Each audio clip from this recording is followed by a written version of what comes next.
you.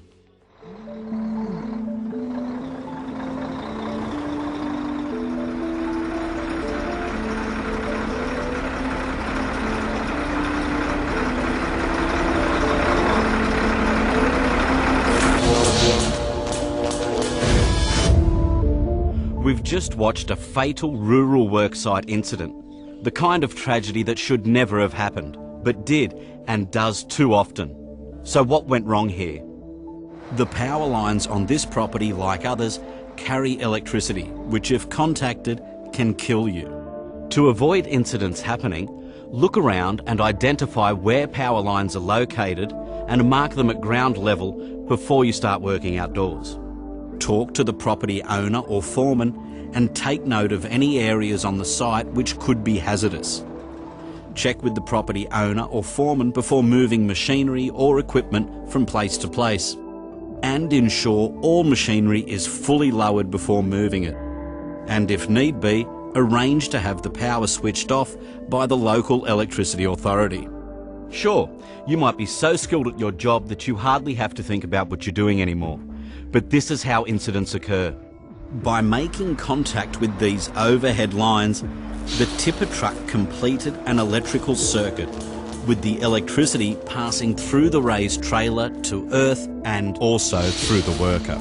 The truck's operator wasn't electrocuted because in this case he was in the cabin and the current didn't pass through his body to reach the ground. For the moment he was safe and knew the first thing he should do was to try and break the trailer's contact with the power lines. But the truck's controls were disabled by the power surge. Even so, his best course of action was to stay put in the cabin and wait for the power to be shut off by the local electricity authority. Only if and when there is a visible sign of fire should you get out of the cabin. In this case, he jumped clear, making sure he didn't touch any part of the truck and the ground at the same time, which would have allowed the current to run through him. But even then, he wasn't out of danger. An electrical current flowing through the truck has created an invisible radiating electrical field in the earth outwards from the truck. If he walked or ran, one leg would have been at a different voltage from the other and the current would have flowed through his body, causing him to receive an electric shock. The answer was to keep his feet together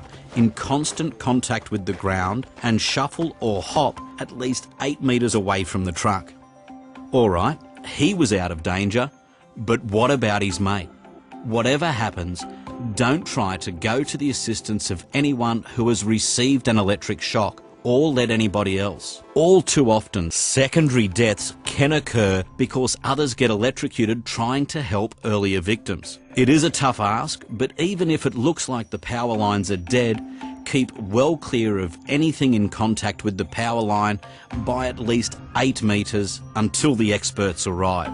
They're the only ones who can tell you for sure if it's safe. Another hazard to be aware of is the potential for tyres to explode up to 24 hours after a vehicle contacts a power line.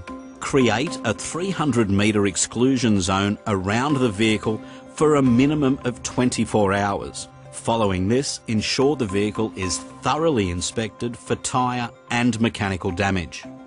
Okay, this was obviously a dramatisation, but it was based on real occurrences. Unnecessary and for the most part avoidable incidents that happen on rural properties each year to workers just like you.